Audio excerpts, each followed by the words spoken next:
What Tony Scott was going for in The Devil's Lair was to kind of create this very surreal kind of rock and roll playground where he does all these deals.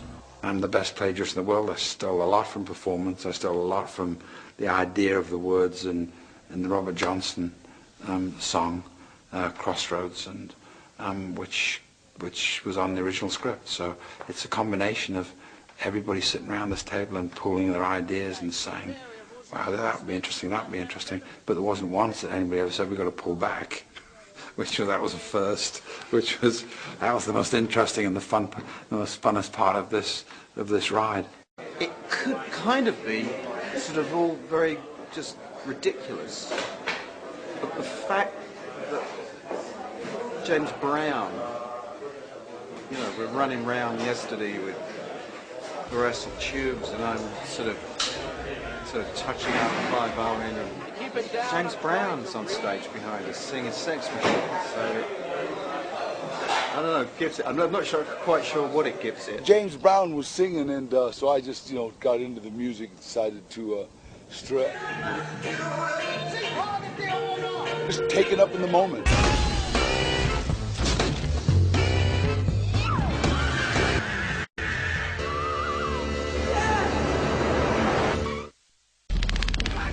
The devil, it's fun to sort of think about the different actors and ways to do that, but how do you make that unique? Your soul for fame and fortune. For you to be able to sing and dance better than any other human being. So what James Brown was offering, he was offering an additional soul. What I always try to do with non-actors is get them feeling comfortable in their environment and try and get them not to act but to be themselves. Beat the devil. Goodbye, devil. Thank God. No problem, man. A lot of my time is spent trying not to laugh, because he makes me laugh. I want to put the audience on crystal meth for 8 minutes and get this wild rock and roll ride.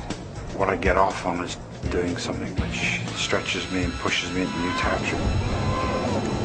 I mean, Tony is not only a good director and a really terrific shooter. You gotta get what you want. I think good directing sometimes is knowing when not to say anything. Just one of the crowd. The ramp launches me in the air, and usually it gets me about 16, 17 feet in the air. You just kind of see the world tip upside down. When the fireball goes off, you can't see anything but boiling fire all the way around you. I was going from ultra slow motion during these races to going from what I call 100 frames a second to 2 frames a second.